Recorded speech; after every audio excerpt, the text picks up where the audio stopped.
Hi there, thank you for joining us. I'm here with Pastor Chad, lead pastor here at Freedom Life Church, and we are discussing this week's message.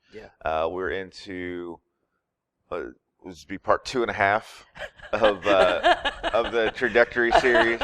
I called it part 3, but I guess you could say it's like 2.5. So, but again, it was a really great message. If you missed it, there's a link below this on Facebook that you can click on. It'll take you to our website, and you can watch that there. So, did you have anything you wanted to add from this week? It would be crazy if I had stuff to add, and I do. I do. I kind of walked away from it going, it could be, I don't know what you'd call that. Would it be like 2 3/4 if I did like another one, I guess?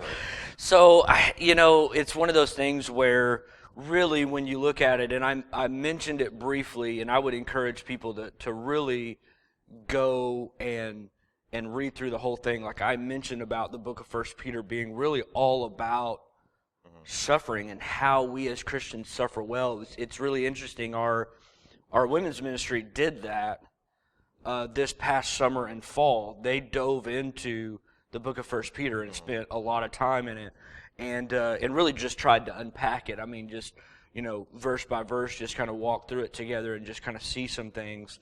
And so maybe some of the ladies that were involved in that and went to that understood what I meant because they had actually really recently walked through it. But really, that's the thing. The whole book is there, so I actually cut out a bunch. In my notes, and of course, what's interesting is that at first it was just meant to be a sermon where we talked about sin getting us off track, and we talked about suffering, so it was very condensed. But then when I had a whole nother 7 days, a whole nother shot at the suffering side of it, I really expanded it a little bit and kind of looked at a few things, and so I added in the text that we read from 1 Peter 4, the chapter before. But in my kind of original draft, if you will, starting at the beginning of the week, as I was kind of working that section, that back section of the sermon a week ago, when I was kind of forming that into the one sermon for this week, I actually had all of 1 Peter 4 in there, and all of 1 Peter 5, all the way up to what we read in 1 Peter 5 as well, just because it really made his argument super clear. I'm talking about suffering, and what I think was so important, and like I said, I ended up having to cut it out, read the one text from chapter 4, and then just read the main section that we wanted to get into in chapter 5. But what I thought was so cool is, and it's one of those moments that I love, is that we take sections of Scripture that are very, very familiar. Resist the devil, stand firm in faith. It's this whole, that whole idea. He's going around like a roaring lion. That's a verse that many people know because it's very quotable. Yeah. We've quoted that verse, 1,000 times, and then some, And so, it's one of those things where I go, it was a really good opportunity for us to really see that text come alive within the context of the whole letter, really, from Peter, but especially what he's building in chapter 4 and chapter 5. It really made, at least I'm hoping, that it made those verses make even more sense to what's happening. That it's all in this context of suffering is coming for us, and the devil wants nothing more than to capitalize on those moments to attempt to devour your life, and yet in Christ we're called higher. We're called to move past those and watch the grace of God working in our lives, and I think it's a really good way to see the grace of God outside of what seems to be its real primary role in our salvation, but it's really primary in our sanctification or in our sustaining in this life, both against sin and in just things that hurt and in moments that are difficult. And so that's the reason why I didn't want to just cover it in the follow-up video last week. I was like, we need to just do a whole sermon on this, because I think that that's what it is it's a moment for us to stop and really see the grace of God at work in the other. But those 2 chapters are they're just awesome. It's a topic we don't like to talk about, because we would rather see our Christian walk as just really awesome all the time. But we still live in life. I mean, we still live in a broken world like everybody else, and we still have to deal with pains and hurts and things of that sort, and tragedy and whatever. But the encouragement and the grace of God and what He's doing in our lives, that really pushes our eyes upward, pushes our soul upward towards Him, is something that I think is really cool. And that's what Peter's building all throughout his letter. That's what he's doing. And so, and so I would encourage anybody to really go and read 1 Peter, all of it, collectively together. Read it like a letter. Sit down and read it from the very beginning to the very end, and you'll just really see that come alive. And he deals with things like, marriage and what's happening there. Like, he deals with men and women in marriage. He deals with, how you work and how you do life, and how you live in that space, and how you express the gospel in the way that you live, even through difficulty. How you are a reflection of Christ in those moments. And I think it's a really beautiful ideal. Maybe one of these days, God will give us grace, to just walk through the book of 1 Peter together. And I think that would be awesome as a church. But one verse that I did cut out, that I actually almost quoted at the end, I just left it out, is that literally at the very end of after the scriptures we read in chapter 5. He mentions the guy that's helping him write it. But then he says, so that you could know that this is the true grace of God. So stand firm in it. He said all of this. Everything that he said is really to declare to you that this is the true grace of God.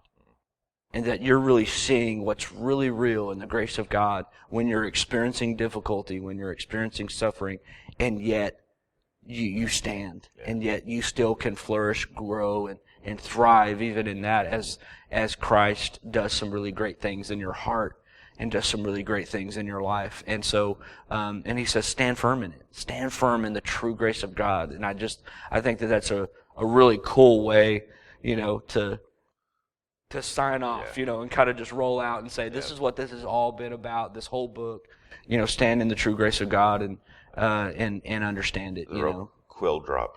Right there. Quill drop, I think it's just a really cool way, to just kind of wrap up his thoughts, and then he puts maybe a sentence or two afterwards, one of which is just peace be with you.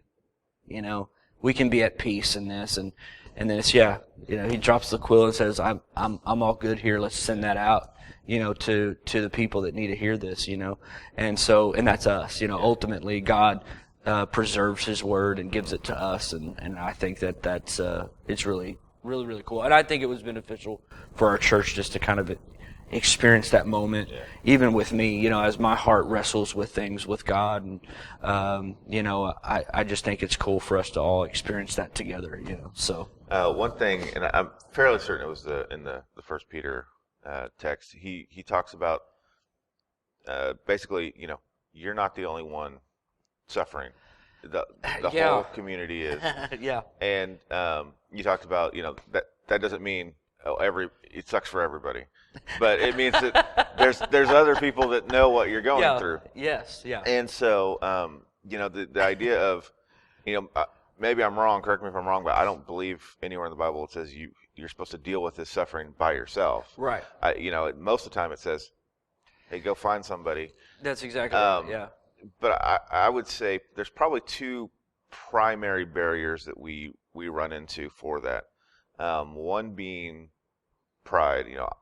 I can deal with this on my own. Yeah. And the other is, I guess, embarrassment. Yeah. Like, I don't want other people to know about my problems. Yeah. So, how would you suggest people sort of deal with those particular issues. Well, and you're right. And if somebody's been around Freedom Life Church for any length of time, they've probably heard me consistently pray, even before sermons, break down barriers of pride and break down barriers of self-loathing, or being in that space where you don't want anybody to know and you feel unworthy or you feel embarrassed about what's happening. And you're exactly right. Those realities. I like the word embarrassment, though. That's a really interesting word that you're using there, whereas maybe I kind of go I use the term self-loathing a lot, but embarrassment is a different thing. I think it's a part of that, but that's really interesting because all of us can be in that space. So maybe we wouldn't identify ourselves as a self-loathing person, but we may not be the prideful person, but it might just be embarrassment to drive. So I find that really interesting and I love that word that you're using. And so I pray that consistently because those realities can exist at every service. But in this space, it's one of those, it does encourage us in the sense that, because it's not that he's not saying that other people's lives are hurting right now, because he is, but what he's trying to encourage the people that he's writing to, and again, what he's trying to encourage the believer as we're reading it, is that you aren't alone in your struggle, in your fight. So it calls us to this idea, which in the whole text has the word humble in it everywhere. So when we're dealing with the prideful side of it, he's dealing with that even directly in the text, saying, you're going to have to humble yourself here. You're going to have to be willing to ask for help, both from God and from others. There's consistency throughout the text, like you're talking about, throughout the scriptures, that are going to point our attention to how we help one another. Galatians 6 is a big one. Carry one another's burdens and so fulfill the law of Christ. I love that one. I'm like going, that's huge.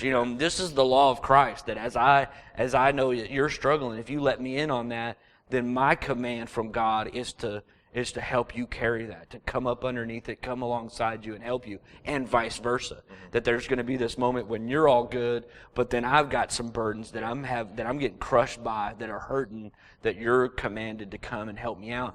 And so much of our lives, and maybe I can say it this way, because I am one, for us dudes, for us guys, we really struggle, I think, a lot with that, I can handle that, I'll take care of that, I'll fix that, and then we don't ask for help until our house is on fire and we're getting burned to the ground, until our life is just, a burning inferno, and now all of a sudden we're like, somebody call the fire department, and get us some help over here. Yeah, but you're already really burning it to the ground. When it started out as just a little spark, a little fire over here that you could have put out pretty easily if you would have just asked for help right off the bat. And that needs to almost be our default, But so much of that, and like I said, it's not even just between us, but it's also with God. We don't talk to God about what's wrong. And this whole text is this idea of humble yourself before Him. And then He'll exalt you. He's going to take care of you. He's going to do some things in your heart and in your life. But you're going to have to be humble enough to look for the help. And then not only look for it, but then receive it when it comes.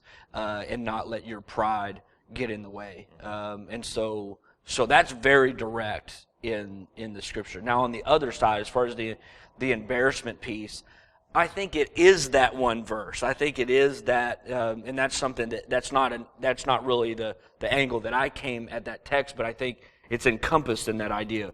You're not the only one. I mean, really, understand this. Like, if you're embarrassed about an addiction that you're in right now, and so you don't want to tell anybody, I would probably be willing to bet that if you just picked a person out of the room and just walked up and confessed that, the likelihood that you're talking to somebody that's experienced that addiction or might currently still be in it is probably likely. I mean, let's just be real. Let's just be honest. Like, I think that happens so often that we create scenarios in our mind about how we're the only one that's engaged in that activity, or we're the only ones that are doing this over here, or have done this over here, or have experienced this over here, or you know, or even if we take even what we were talking about, I think that tends to go to the derailing of sin that I'm thinking about.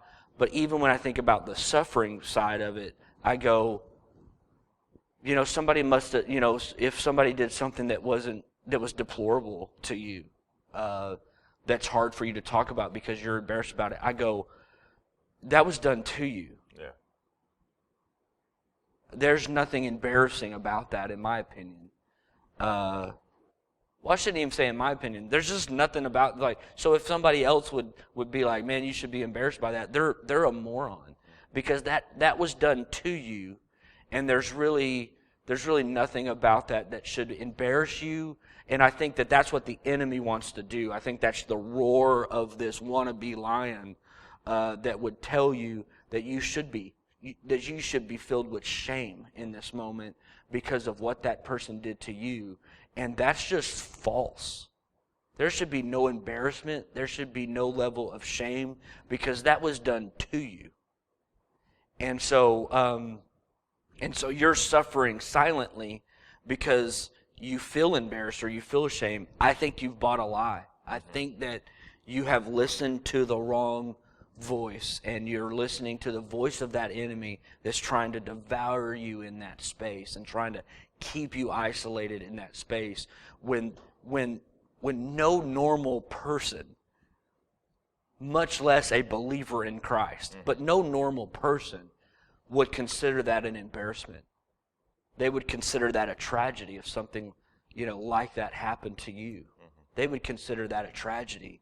They would consider that something that they need to wrap their arms around you and say it's going to be okay. Like any normal person would feel that way about it. But I think it's a lie of the enemy that keeps us in our spaces of suffering, where we feel like we have to suffer in silence and suffer alone due to embarrassment. And really that embarrassment, the bigger word is shame, I think, is the bigger word there. Is that we could be embarrassed by it, but what it's producing in us is a word called shame. It's not guilt.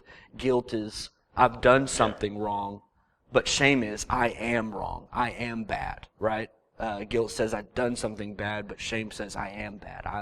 I'm bad. I'm messed up. I'm unworthy, And so much of that is the enemy trying to convince you that you're shameful and that nobody wants to hear from you, because if they hear that, they're going to see your shame. But I know a Savior who came to wipe away all shame, to take our shame away and say, you're mine, you belong to me. And I think that's what that person on that side really needs to hear, where Peter deals with the pride side very direct. You need to humble yourself.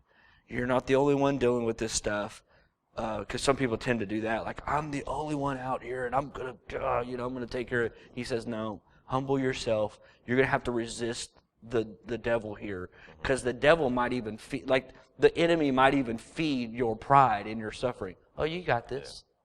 And you go, oh, that's a meme, right? You got this. You can do this. Well, the whole of the Bible would say, no, you can't, right? And so that's really a lie from the enemy that sounds good. No, man, you got this. You can do this. And I would say, don't listen to that voice, because you can't. You need Christ to invade. You need the God of all grace to show up in your life right now, but it's going to take a humility from you to let him in. But then on the other side, he's saying, you're not by yourself, and you shouldn't be by yourself. And so don't listen to the voice that says that if you, throw open the doors of your life and show people your shame, that they will condemn you and shame you, because that's just false. You'll have the God of all grace there with open arms to receive you, and then you should.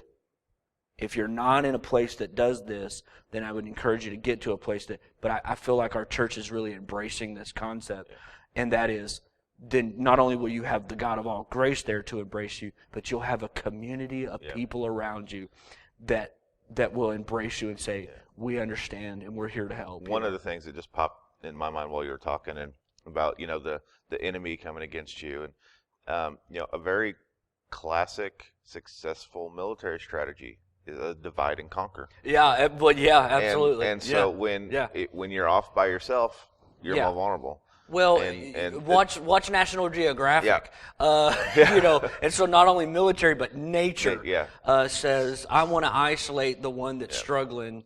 And if I can isolate the one that's struggling, we get to devour them. And safety so in numbers. That's and that's the picture, And so and which I guess segues really well into life groups.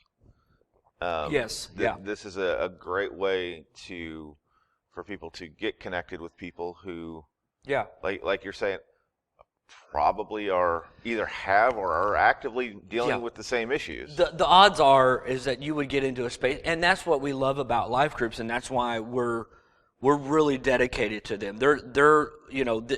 It's still actually a very new ministry, new concept in our church. We really haven't done it a long time. And so, I guess we're approaching, I guess a couple of years almost doing it, but it's still a very fresh and new. We're not even quite 2 years.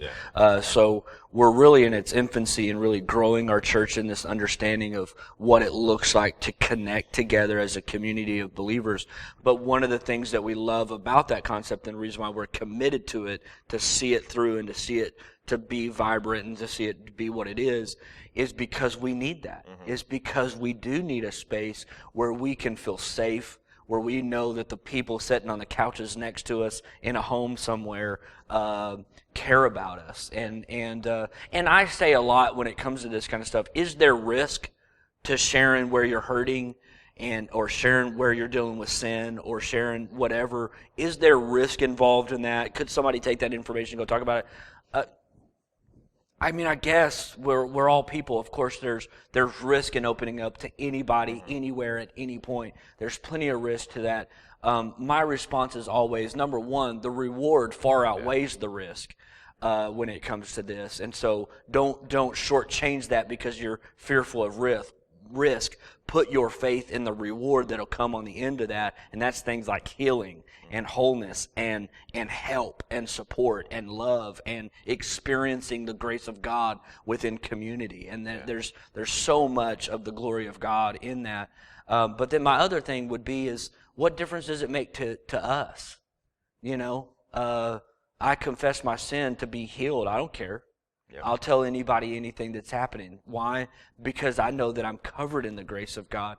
So I can talk about that, and you can go tell whoever. I don't care, because I'll tell them, because I know that I'm loved by God. So what difference does it make to me? I'm suffering. Man, if you want to go talk about that with somebody else, that's, number one, that's super weird. But if you want to be that and you want to go around and act like you got information, what's that to me? I just want to be healed. So that I just want to be healed. I just want to be held by God, and so much of that is, man, if I can just verbalize that stuff and get it out there, then I think that we take control back from the enemy in our hearts when we throw it open and we say, God's grace is going to be sufficient for me in this, and I just need to express it. I just need to get it out in the open. I think it helps us not to be able to isolate anymore because it's out there. It's kind of I'm not going to let this thing have any power over me anymore. Absolutely. And so I just go, so even the risks that you talk about, I don't even think are really that big of a risk, not when you start experiencing the benefit of opening up. And so, there's always going to be people that, although I think that our groups are doing really well, I think our leaders are doing really well to create an environment and teach people in our life groups, man, let's keep things here. This is a safe place for us to talk together and to pray with one another and to be open. And I think we're trying to create that space, and I think our leaders and our host home guys are doing a really good job. And people that are really starting to see the benefit of life group are becoming champions of that idea, of that concept of, this is a safe place. I've been able to be transparent, vulnerable, and open, and I've seen the benefit of the grace of God in my life through my experience in this community. And so that's the reason why we're really dedicated to our life group structure. It's not a fly by night thing for us. We're really trying to build that into something that's great, and that and is something that's beneficial to the believers here at Freedom Life, and I'm hoping that we see more and more of our Freedom Lifers get plugged in to life groups, where we have to find more and more, group leaders to make, fill it out, and make that happen. So, I'm excited about that process. And if you're not already involved in a life group, get plugged in. We got 3 going on right now. Yeah. You can get the info on the website, the app, in person. However you want that information, we'll get it to you. But those they meet at 7 p.m. on Wednesdays. And if you've got kids, bring them to the church. We've got FLC students and Freedom Kids up here, so they'll be taken care of while you're off doing your life group thing. One other thing we got going on this week, very excited about, is the annual Daddy-Daughter Dance. Yes. That is super cool. Yeah, that is this Saturday at 7 p.m. at the Bowie Community Center. It's a great, it's a real kind of, it's a special time for. It's so cool. Daughters. I love that. There's a lot of communities that will do that. Mm-hmm. Schools will put them on. Different people will. Cities will put them on. I just think it's so cool that we put it on. Yeah.